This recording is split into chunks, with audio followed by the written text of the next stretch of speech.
Así que bueno, vamos a empezar con nuestro sermón.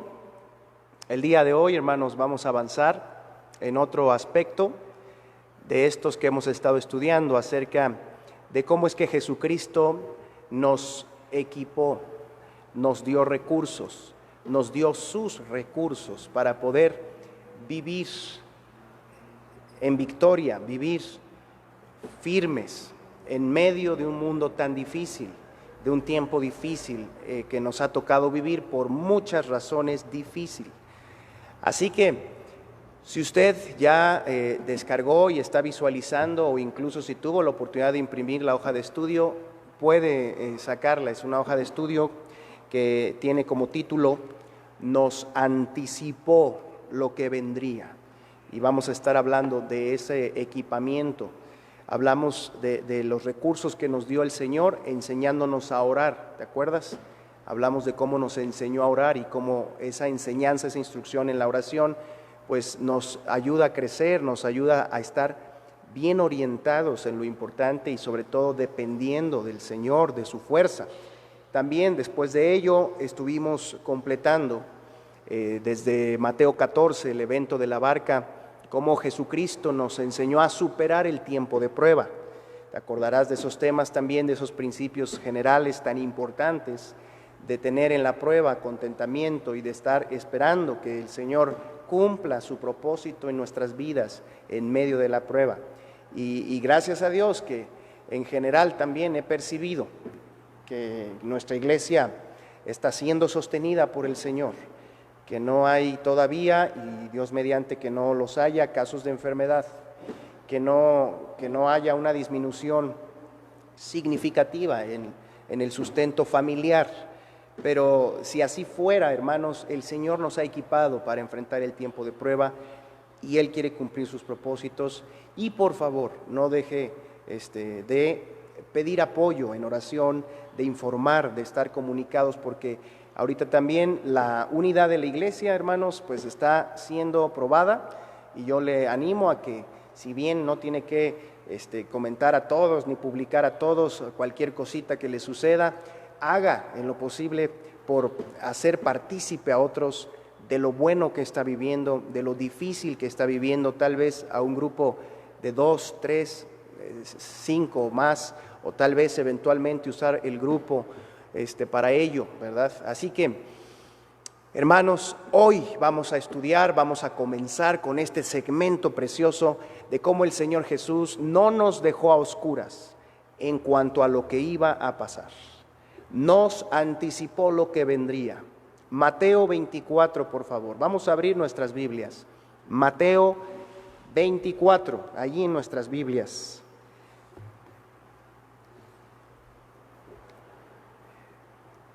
El pasaje base de estas enseñanzas es Mateo 24. Mateo 24. ¿Mando? ¿Listo? ¿El tiempo? Mateo 24. Tiene, como muchos de nosotros ya sabemos, tiene pasajes paralelos. Mateo 24 tiene un pasaje paralelo en Marcos 13 y otro pasaje paralelo en Lucas 21. Así que esas tres porciones sirven para poder estudiar este evento, estas predicciones que Jesucristo hizo, nos sirve para completar todo el cuadro. Así que este recurso, hermanos, es muy importante y lo está haciendo cada vez más por lo que nuestro mundo está viviendo y porque se van preparando las cosas para que las profecías que están pendientes comiencen a cumplirse. Y yo quisiera con todos ustedes hacer este esfuerzo especial y muy útil de poder estudiar juntos estos recursos del Señor. Dice Mateo 24. Cuando Jesús salió del templo y se iba, se acercaron sus discípulos para mostrarle los edificios del templo. Quiero hacer una pausa allí en el versículo 1 y que usted busque, por favor, y separe en su Biblia Marcos 13 y Lucas 21. Tómese ese tiempo. Yo lo tengo aquí separado ya porque son capítulos que complementan esta porción. Entonces, le doy ese tiempo. Separen su Biblia, Marcos 13 y Mateo y Lucas 21. Y entonces, teniéndolo ahí a la vista, incluso usted puede hacer algo como esto, mire, algo como esto, ¿verdad? Puede hacer para tener las 3 porciones a la vista. Dice Mateo 24, nuevamente, que cuando Jesús salió del templo y se iba, se acercaron sus discípulos para mostrarle los edificios del templo. Y en Marcos 13:1, si es que ya lo tiene ahí, dice que saliendo Jesús del templo, le dijo uno de sus discípulos: Maestro, mira qué piedras y qué edificios. Así que Marcos nos dice exactamente que fue uno de ellos el que llamó su atención y le hizo esas comentarios, esas exclamaciones de: mira, ya viste qué piedras, mira qué edificios. Y en Mateo 24 continúa la lectura, hermanos, y dice el versículo 2: respondiendo él, les dijo: ¿veis todo esto? De cierto os digo que no quedará piedra sobre piedra que no sea derribada.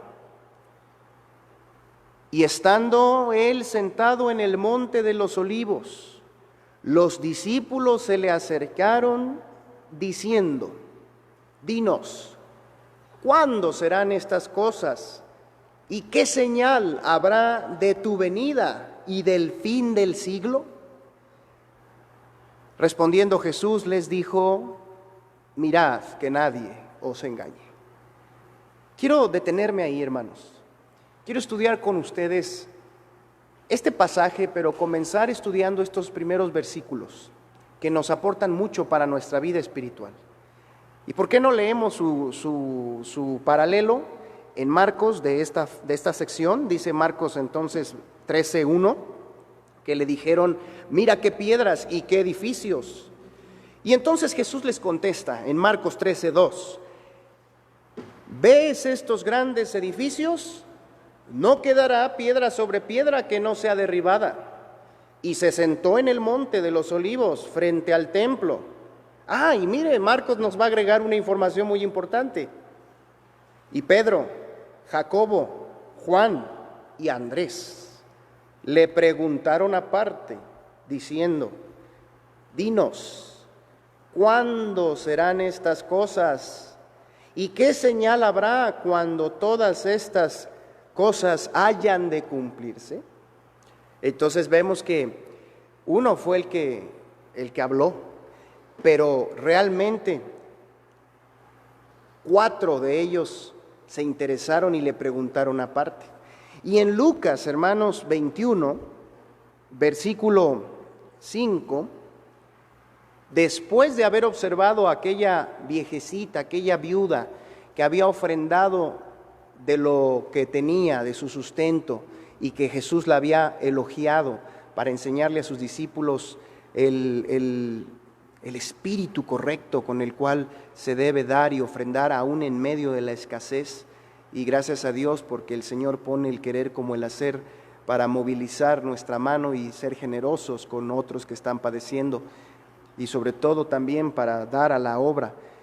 Después de eso, estando en el templo, dice Lucas 21:5, y a unos que hablaban de que el templo estaba adornado de hermosas piedras y ofrendas votivas, dijo: en cuanto a estas cosas que veis, días vendrán en que no quedará piedra sobre piedra que no sea destruida.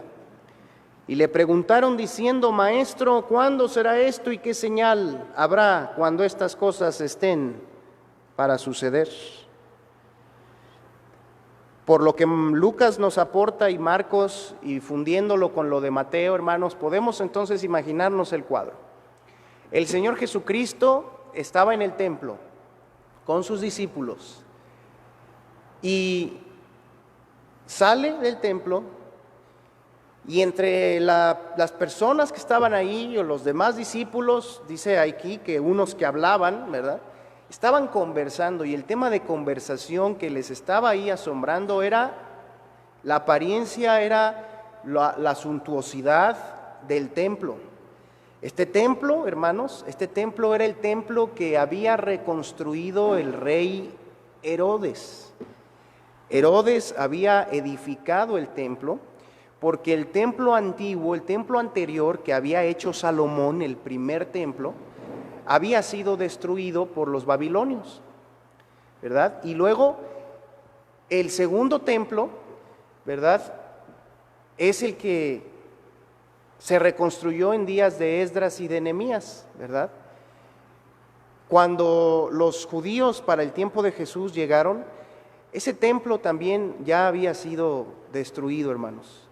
Y Herodes en su gobernatura les construyó este templo. Este templo, se dice en la historia, tardó primeramente 9 años en levantarse. Pero después de esos 9 años en donde ya el templo estaba operando, tardó 70 años en ser completamente terminado. En todo su proceso de decoración, en todo su proceso de ornamentación, tardó casi 82 años en total en quedar listo. Y es tremendo que justamente después de acabar de hacer el templo, no pasaron ni 10 años, cuando en el año 70 se cumple esta profecía que Jesucristo habló por vía de los mismos romanos que, queriendo aplacar las rebeliones de los llamados macabeos, que eran grupos subversivos, ¿verdad?, de los judíos que querían tomar el poder político. Bueno, Roma se cansó de todo eso y entonces envió a un general, aquí tengo el nombre, ¿verdad?, se llama César Flavio. No, César Flavio era el papá. Es bajo César Flavio, el emperador romano, su hijo Tito Flavio Vespasiano. Ese es el nombre, ¿verdad? Tito Flavio Vespasiano fue el que entró a Jerusalén, sitió Jerusalén, conquistó Jerusalén y, muy interesante, a pesar de que este general le dijo a sus soldados, eso está en la historia, que no destruyeran el templo y que no hicieran desperfectos, arrasaron con todo por la ira que tenían y destruyeron.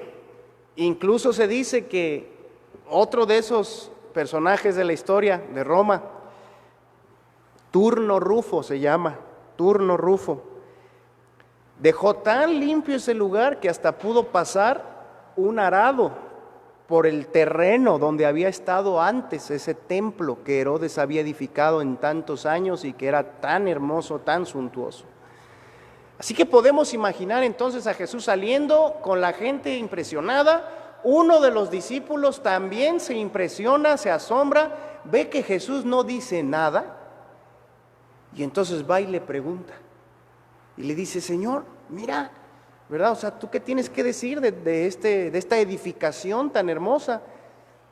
Y entonces Jesús en ese momento le dice a él y a todos los que lo estaban escuchando una impactante profecía. De cierto os digo que todo esto que veis no quedará piedra sobre piedra que no sea derribada. Y entonces eso capta la atención de sus discípulos. Se dirigen hacia el Monte de los Olivos, que quedaba muy cerca de Jerusalén, del templo.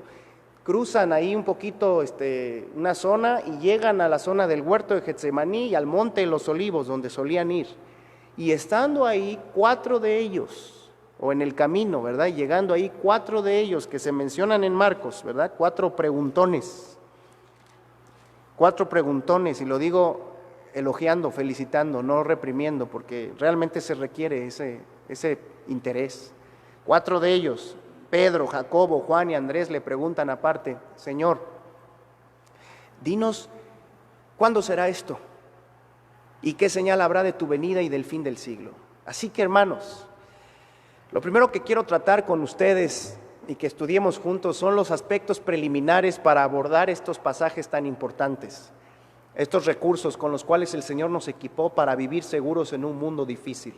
Estos recursos que no solamente van a proteger nuestro corazón de los disturbios y de las cosas que se empiezan a oír y que más todavía se van a decir, y de las múltiples versiones que van a estar diciendo y las interpretaciones que van a tener muchos reporteros, gobiernos, investigadores, familiares, ¿verdad? Muchos están empezando y aún será más los dimes y diretes de todo lo que está pasando y de la interpretación que se le da a esos hechos. El otro día me contaba un amigo que se fue a cortar el cabello y que la persona que le estaba cortando el cabello le decía: no, la mera verdad es que Dios nos está pagando por todos nuestros pecados. Esto que está pasando no es más que el pago de nuestros pecados. Esa es la interpretación que ella le da a lo que está sucediendo y es lo que ha oído que otros dicen tal vez.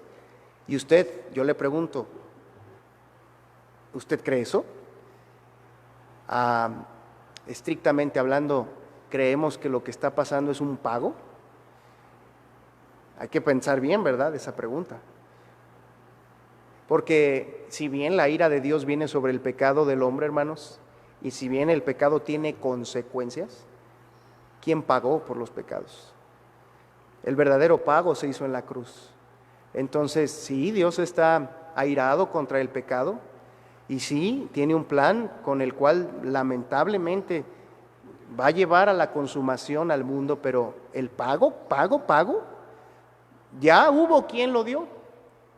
Entonces tenemos que estar preparados y estos recursos nos sirven para eso. Igualmente, nuestros hijos, chicos, adolescentes, nuestros jóvenes, van a preguntar, van a ser influidos de mucha información ahorita y en los años venideros. Jesucristo quería equiparnos, hermanos, para que no estuviéramos a oscuras. Así que de los aspectos preliminares de esta profecía que vamos a empezar a estudiar, de estas profecías, estos primeros 3 versículos nos dan el contexto que ya estuvimos platicando y estudiando y nos hablan de cuándo se dieron estas enseñanzas. Fue la última vez que Jesucristo entró al templo y saliendo de él sucedió todo esto. Estas profecías, hermanos, nos dicen que captó el interés de los discípulos, primero el templo, pero después le preguntaron a Cristo. Este contexto de estos primeros 3 versículos nos dice que la profecía, la enseñanza, que es extensa, que se registra desde Mateo 24, del 4 hasta el 25, 40 y tantos, ¿verdad? Es casi 2 capítulos. Nos dice que esa enseñanza surgió a raíz del interés de los discípulos. Así que, ya que Jesús se dirige al monte para hablar con ellos, Jesús se sienta y empieza a responder sus preguntas. ¿Por qué no hacemos aquí una breve pausa? Y ahí en casa tomamos unos minutos para preguntarnos estas cosas. Si tú tienes ahí tu hoja, la puedes visualizar, pero si no la tienes, bueno, déjame leerte las preguntas. Son preguntas muy sencillas. Me gustaría que ahí libremente, si solamente estamos los 2 esposos, pues las compartamos. Si estamos con nuestros hijos, se las preguntemos, con el abuelo, los que estemos ahí. Primero, ¿son relevantes para ti las profecías bíblicas? ¿Son relevantes? O sea, ¿son importantes? ¿Afectan tu vida? ¿Verdad? ¿Son importantes para ti las profecías bíblicas? Segundo, ¿por qué crees que Dios incluyó las profecías en su palabra? ¿Por qué? ¿Por qué habrá incluido las profecías? ¿Verdad? Sabemos que hay mandamientos, que hay historias, que hay promesas, pero también hay profecías y es un porcentaje alto del contenido de las Escrituras. No lo he investigado a fondo, me gustaría hacerlo, pero a lo mejor es más de un 30% el contenido profético de las Escrituras. Profecías, predicciones, es lo que va a venir, es hablar de lo que está por acontecer. Y en tercer lugar, ¿recuerdas algunos eventos proféticos importantes que los creyentes esperamos? ¿Recuerdas algunos eventos proféticos importantes que los creyentes esperamos? Trata de enlistarlos, trata de ponerlos en orden, ¿verdad? Primero dejen participar en esa última a los más pequeños para ver cómo está su conocimiento bíblico. Y si dicen, sí, yo me acuerdo que no sé, que Satanás va a ser arrojado al infierno, ¿no? Pues ahí vayan tratando de hacer un orden. A lo mejor no va a dar tiempo de enlistar muchos, pero vamos a ver, hermanos, vamos a meternos un poco a este tema que necesitamos recordar y estudiar en esta temporada que nos está tocando vivir. Damos unos minutos. Participemos, hermanos.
Hermanos, pues gracias a Dios por este tiempo en el que podemos también comentar y unos a otros compartirnos acerca de esto. Nosotros comentamos que el Señor nos dio las profecías muy seguramente porque Él primero pues quería recordarnos o enseñarnos que Él conoce el final desde el principio.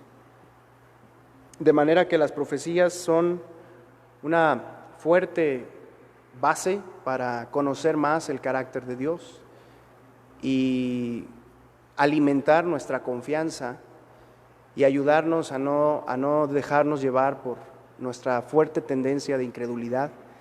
Platicamos que las profecías son parte de lo que Dios usa para confirmar la veracidad de las Escrituras, para distinguir el tipo de revelación que Él nos dio, porque no hay una revelación que haya aportado tantas predicciones de tantos asuntos, ¿verdad? No solamente las que están por cumplirse, sino las que ya se han cumplido. Esas profecías acerca de las naciones, acerca del pueblo de Israel, ¿verdad? Como las profecías de Daniel, que hablan de los 4 imperios mundiales que iba a haber en la historia de la humanidad, cómo se cumplieron al pie de la letra.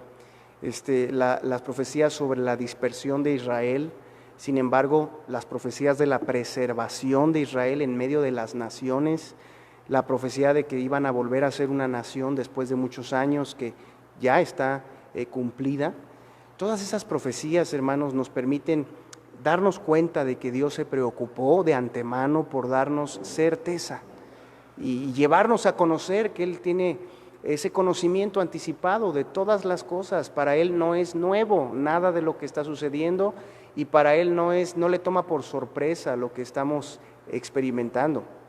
Otra cosa que comentábamos, recordando aquel texto de 2 de Pedro 1:19, en donde dice el Señor que la profecía es más segura y que hacemos bien en estar atentos a ella, dice, como a una antorcha que alumbra en lugar oscuro.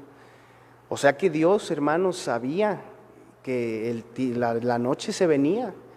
Jesucristo dijo también en el Evangelio de Juan que la noche venía cuando nadie puede trabajar y que en tanto que tuviéramos la luz, anduviéramos en la luz, siguiéramos la luz, porque las tinieblas son fuertes. Y comentábamos cómo es que las tinieblas, hermanos, la confusión, la maldad, la apostasía, el egoísmo, la mentira religiosa, la mentira secular, de tantos temas, de tantos asuntos que ha confundido a mucha gente. Esa es una atmósfera que a todos nos está tocando vivir y que a todos nos afecta.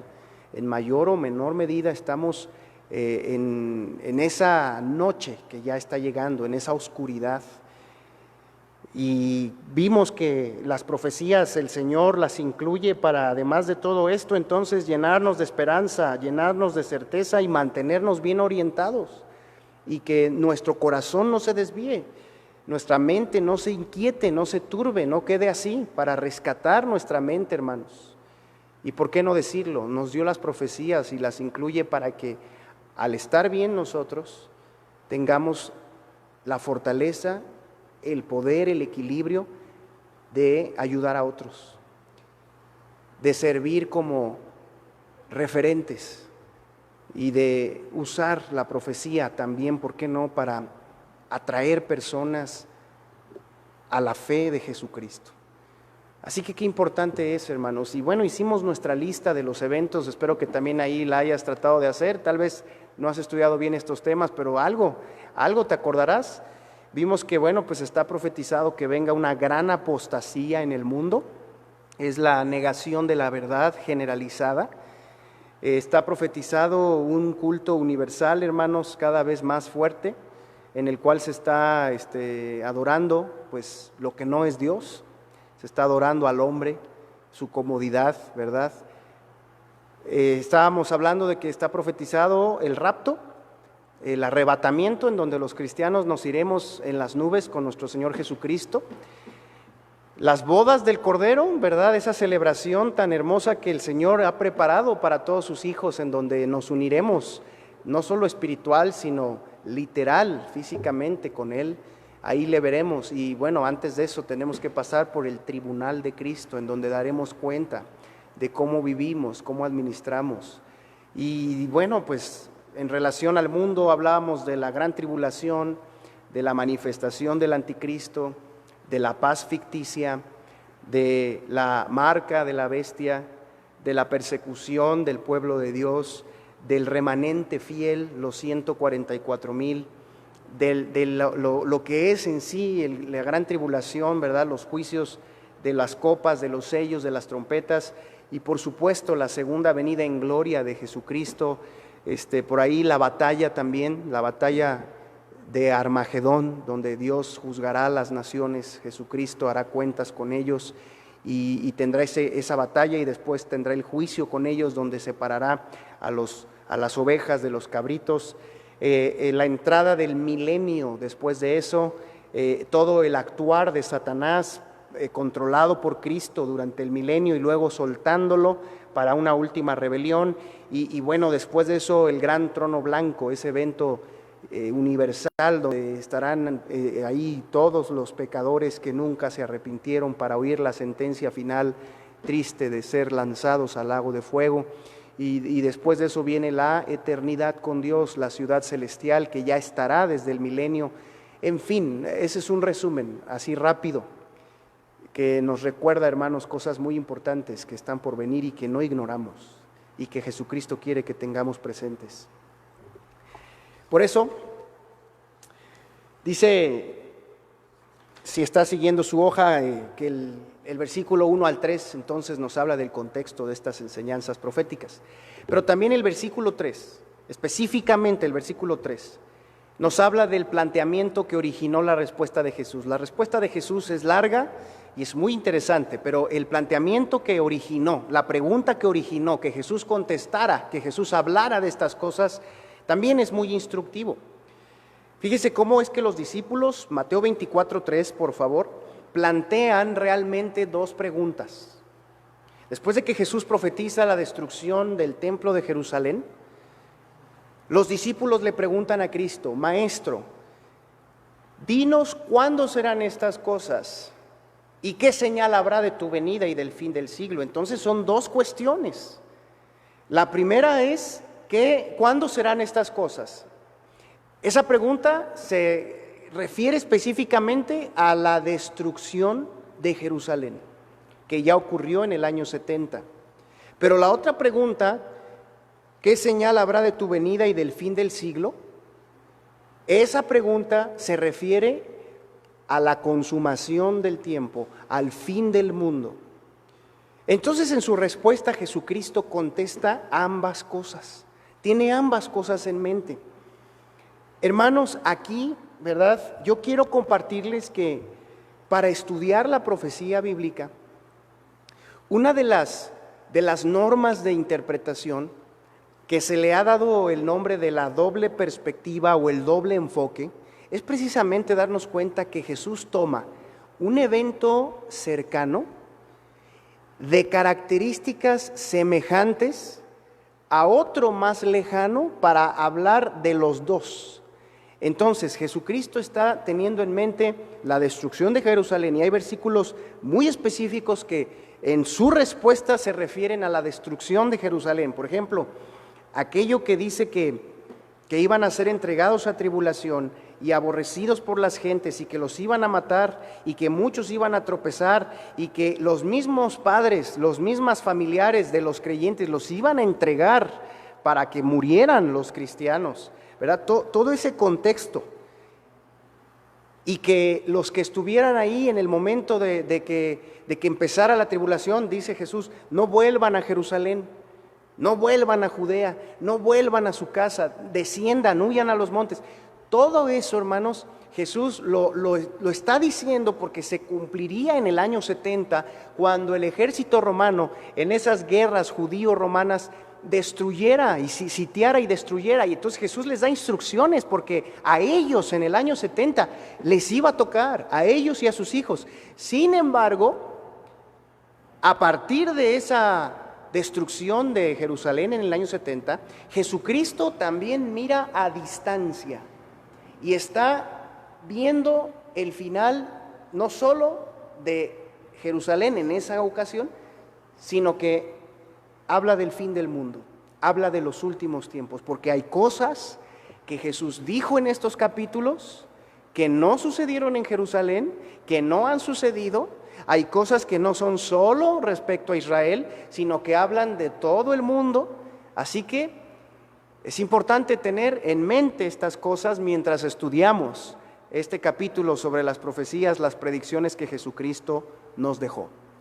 Luego, del versículo 4, hermanos, hasta el capítulo 25, versículo 46, o sea, en Mateo, toda esa porción tan extensa, del versículo 24:4 hasta el 25:46, contiene la gran respuesta de Jesús acerca de los eventos futuros.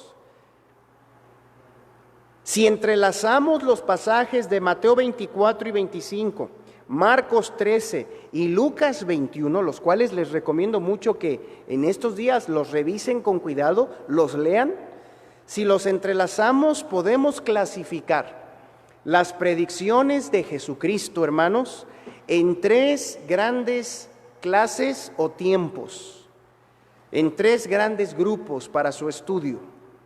En estas porciones de Mateo 24, Marcos 13 y Lucas 21, entonces podemos clasificar esas profecías, tomando como centro el evento de la gran tribulación. Ese evento de la gran tribulación se narra aquí, que va a venir. No se detalla, pero se explica. No se detalla, pero se menciona aquí.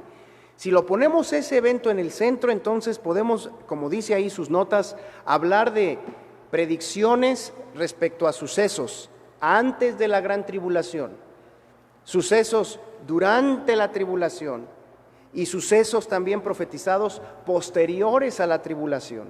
Esa es una manera práctica, sencilla de poder estudiar estas predicciones. Lo que Jesús dijo que vendría antes de la gran tribulación, el hecho mismo de la gran tribulación, lo que acompaña a la gran tribulación y lo que está posterior a la gran tribulación. Claro que en estos pasajes de los evangelios no se dan todos los detalles. Vamos a tener que ir eventualmente a otras porciones para poder detallar y conocer las especificaciones de esos eventos, de esas predicciones. Porque Jesucristo le dijo a sus discípulos lo que en ese momento podían ellos llevar. Sin embargo, también les contó y les dijo, pero en el futuro, cuando yo me vaya, el Espíritu va a venir y el Espíritu les va a decir lo demás y les va a recordar y los va a guiar a toda la verdad. De manera que la revelación profética no solo es Mateo, Marcos y Lucas, sino que las cartas, los escritos de los apóstoles y en especial el Apocalipsis de San Juan, incluyen, ¿verdad?, complementan y detallan lo que Jesucristo anunció aquí. Así que, hermanos, tengamos en mente que Jesucristo va a hablar de lo que iba a suceder en los últimos tiempos. Y para nuestro provecho, Él mismo intercala serias y muy importantes exhortaciones, advertencias. Especialmente habla de las actitudes, habla de las disposiciones del corazón que necesitaríamos tener nosotros, sus hijos, en los últimos tiempos. ¿Para qué? Pues para estar equipados, para estar firmes, para tener vidas fieles, para tener vidas de utilidad y de provecho en este mundo en medio de la oscuridad, para tener familias fuertes, para tener matrimonios estables, para tener conciencias limpias delante de Dios y mentes cabales. Estas profecías entonces son muy importantes. Terminemos en esta mañana, hermanos, mencionando tres lecciones muy importantes que surgen tan solo de observar estos primeros versículos, este contexto, estas cuestiones preliminares de este capítulo, de estos capítulos, de estos asuntos bíblicos de la profecía. Primero, 3 lecciones para nuestra vida en este momento. Primero, hermanos, debemos dar gracias a Dios por darnos las profecías. Debemos dar gracias a Dios de todo corazón. Muchas veces damos gracias a Dios por los cuidados físicos, y está bien, por el alimento del cuerpo, y está bien, por el trabajo, y está bien. Nada de eso está mal. Al contrario, eso nos recuerda, y de eso hablamos el miércoles, ¿verdad? De la provisión total del buen pastor, del Salmo 23. Pero cuando vamos a la palabra, hermanos, y vemos lo que el Señor se ha encargado de revelarnos, y vemos con cuánto detalle lo hizo, y que usó a sus siervos, y que hubo gente que dio su vida para que tú y yo tuviéramos en nuestras manos las profecías. Entonces tenemos que darle muchas gracias a Dios por ello. Vivir agradecidos. Agradecer al Señor de viva voz. Agradecerle al Señor estudiando esas profecías, conociéndolas, no menospreciándolas, no dejándolas ahí. Primera Tesalonicenses 5 dice claramente un mandamiento: no menospreciéis las profecías. ¿Sabe por qué muchos creyentes viven secularizados?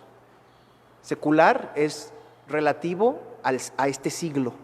Secularizado es alguien que se hace mucho de este mundo, alguien que se olvida que es extranjero y peregrino, alguien que se olvida de la morada eterna, alguien que se olvida que va a dar cuentas en el tribunal de Cristo. ¿Sabe por qué hay muchos cristianos secularizados? Porque menosprecian las profecías en su corazón.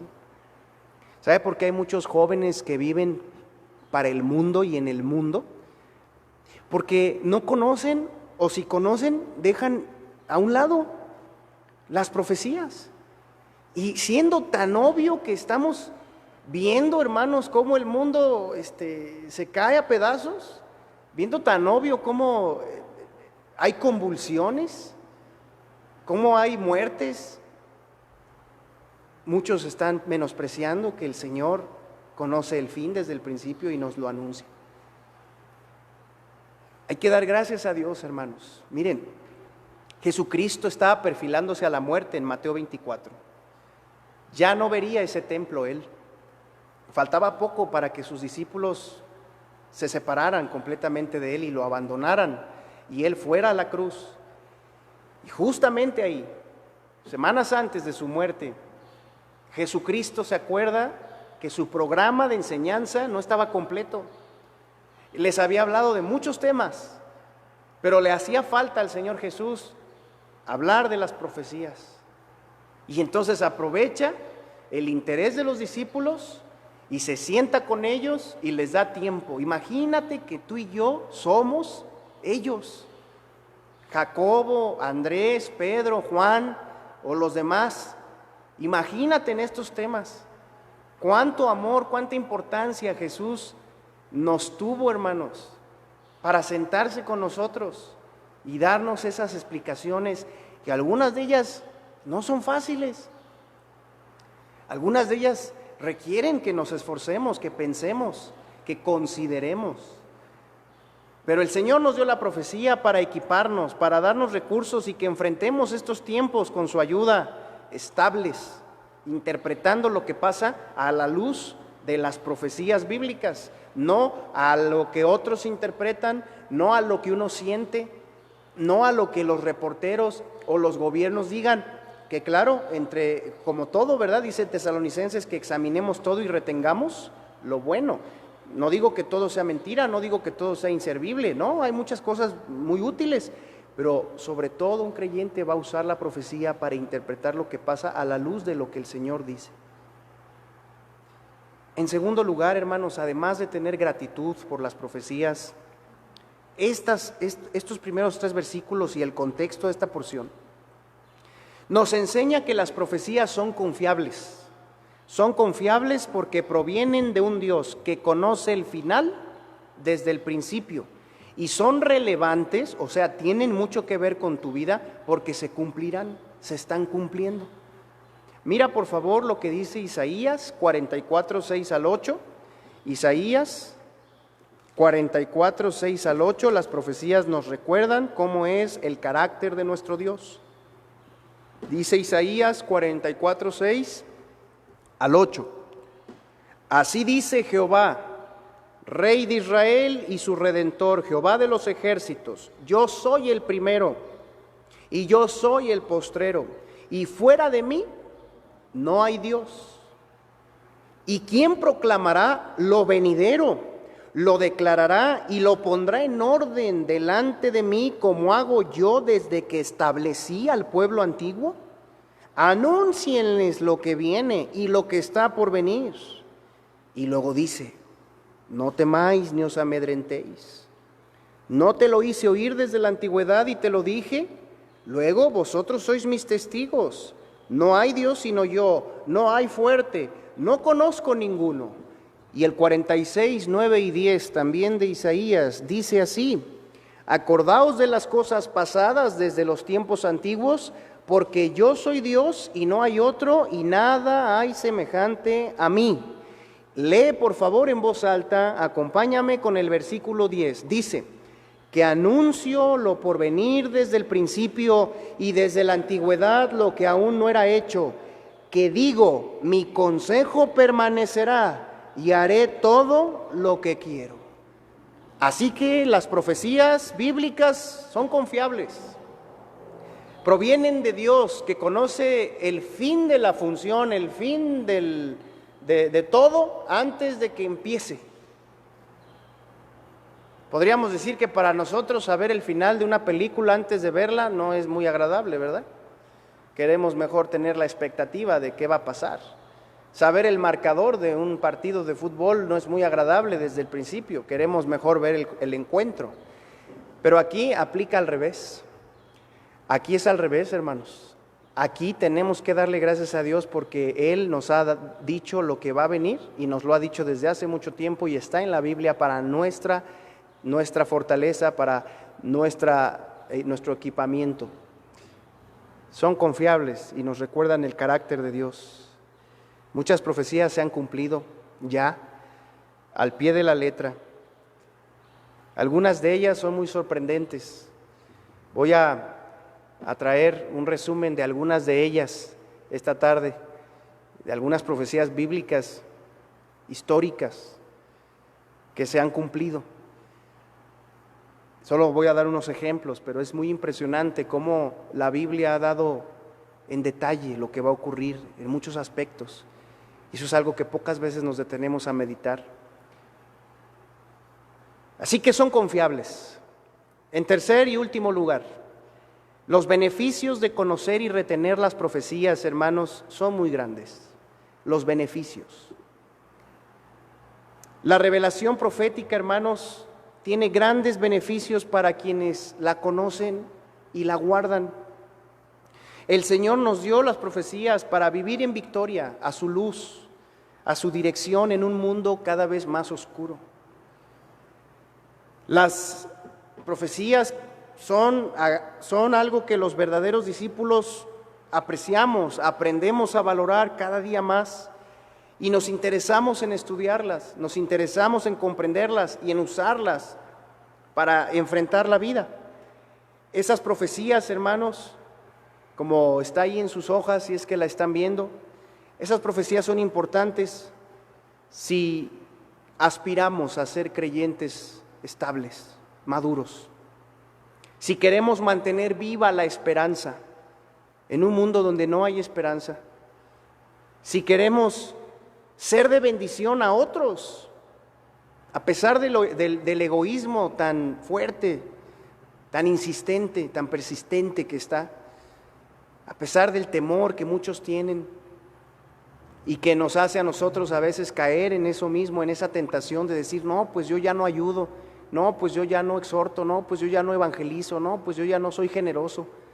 Las profecías necesitan ser parte de nuestro corazón si vamos a seguir siendo creyentes valientes, útiles, si vamos a seguir siendo sobrios y firmes en lo que Dios nos ha pedido y vamos a seguir buscando que nuestro llamado a servir al Señor se cumpla, si vamos a seguir siendo obreros útiles, aunque muchas cosas cambien, porque yo he reflexionado, hermanos, que la iglesia Efata, después de la contingencia, no puede seguir siendo la misma.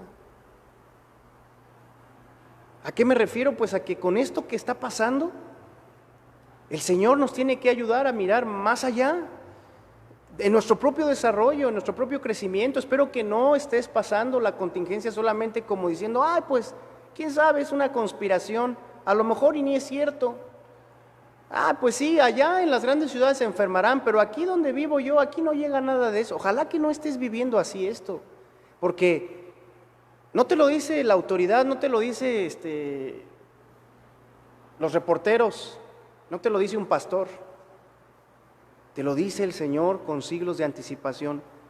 Las cosas oscuras están en aumento, la confusión va a ser más fuerte.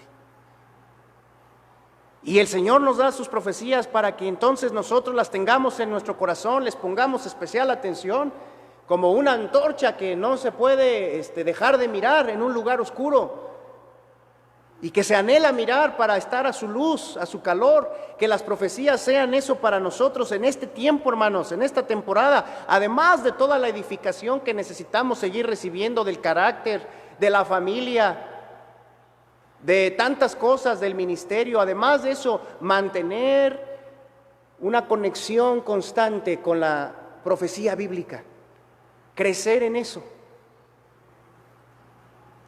y entonces estar orientados, estar bien enfocados en tiempos críticos.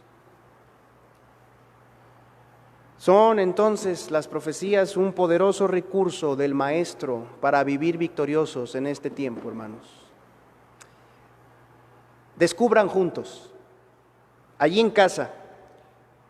Ojalá lo puedan hacer en familia, o si estás tú solo, personalmente. Descubre junto con los demás, respondiendo en base a estas citas que están en este cuadro, ¿en qué formas nos bendice conocer y guardar las profecías? ¿En qué forma nos bendice? Pregúntate, ¿de qué nos libran?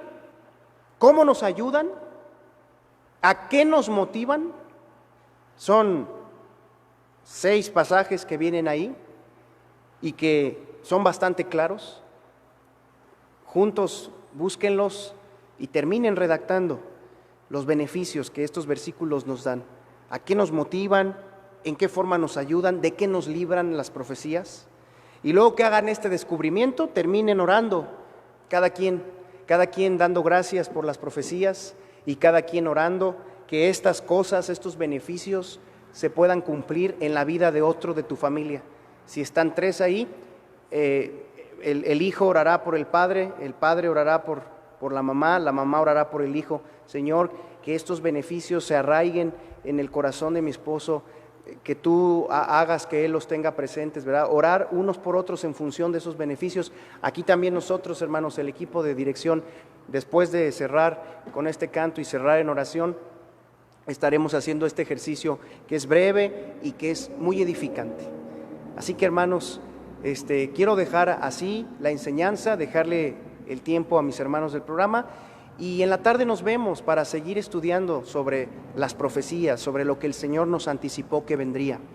Estaremos subiendo en 1 hora, a más tardar, la siguiente hoja de estudio para que puedas alistarla, ¿verdad?, con tiempo, y a las 6:30 de la tarde podamos seguir estudiando este tema. Que Dios les bendiga, hermanos. Nos vemos en un rato más. Adelante, mando.